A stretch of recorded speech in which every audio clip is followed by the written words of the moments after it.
హైడ్రా మరొకసారి అక్రమ నిర్మాణాల కూల్చివేతలు చేపట్టింది. మాదాపూర్లో ఫుట్పాత్లపై షాపులు, ఫుడ్ కోర్టులను తొలగిస్తోంది. మైండ్ స్పేస్ కు వెళ్లే ప్రధాన మార్గంలో ఫుట్పాత్లపై భారీగా దుకాణాలు ఏర్పాటయ్యాయి. అక్కడ షెడ్లు ఏర్పాటు చేసిన వ్యాపారులు వ్యాపారం చేస్తున్నారు. ఈ దుకాణాలతో పాదచారులకు ఇబ్బందులు కలుగుతున్నాయి.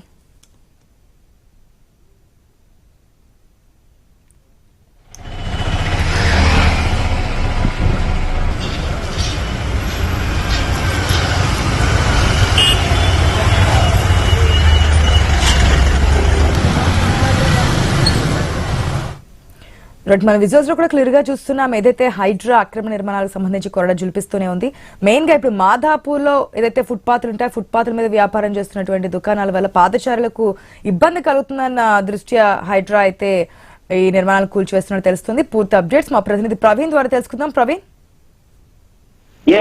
ఆశ అయితే హైదరాబాద్ లోని రోడ్డుకి ఇరువైపులా అక్రమంగా ఫుట్పాత్ల పైన వెళ్తున్నటువంటి షాపులను ఇటు అధికారులు తొలగిస్తున్నారు. మాదాపూర్ మైండ్ స్పేస్ నుండి వెళ్లే దారిలోన ఫుట్పాత్ల పైన షాపుల ముందు వెళ్తున్నటువంటి ఏదైతే అక్రమ నిర్మాణాలు ఉన్నటువంటి షెడ్లు ఉన్నాయో ఆ షెడ్లను అన్నింటి కూడా ఇటు హైడ్రా అధికారులతో కలిసి మాదాపూర్ టీఎస్ఐఎస్ఎస్సి అయితే అధికారులు, పోలీస్ అధికారులు, ఇటు జిహెచ్ఎంసీ అధికారులు సంయుక్తంగా ఆ యొక్క నిర్మాణాలను అయితే తొలగిస్తున్నారు. ప్రధాన రహదారులకి ఇరువైపులా అక్రమంగా నిర్వహించినటువంటి ఫుడ్ కోర్టులు ఏవైతే ఉంటాయో వాటిని నడిపిస్తున్నటువంటి అయితే వీధి వ్యాపారులు ఉంటున్న ప్రతి క్రమంలో కూడా ఆ వ్యాపారుల కారణంగా మొత్తం కూడా పాదచారులకు కానీ ఇటు ట్రాఫిక్ అంతరాయం కలుగుతుందనే ఉద్దేశంతో వాటి నిర్మాణాలన్నింటినీ కూడా నిన్న సాయంత్రం నుండి ఈ రోజు ఉదయం వరకు కూడా కంటిన్యూగా తొలగిస్తున్నారు. వాటిని అన్నింటినీ తొలగించేసి అక్కడ ఎవరికి కూడా పాదచారులకు కానీ ఇటు వాహనదారులకు కానీ ఇబ్బందులు కలగకుండా అక్రమ నిర్మాణాలు ఏవైతే ఫుడ్ బోర్డింగ్ పైన ఉంటాయో వాటిని అన్నింటినీ తొలగిస్తున్నారు. ఇంకొకసారి ఎవరు కూడా ఈ యొక్క ఫుడ్ బోర్డులను ఆక్రమించేసి ఈ విధంగా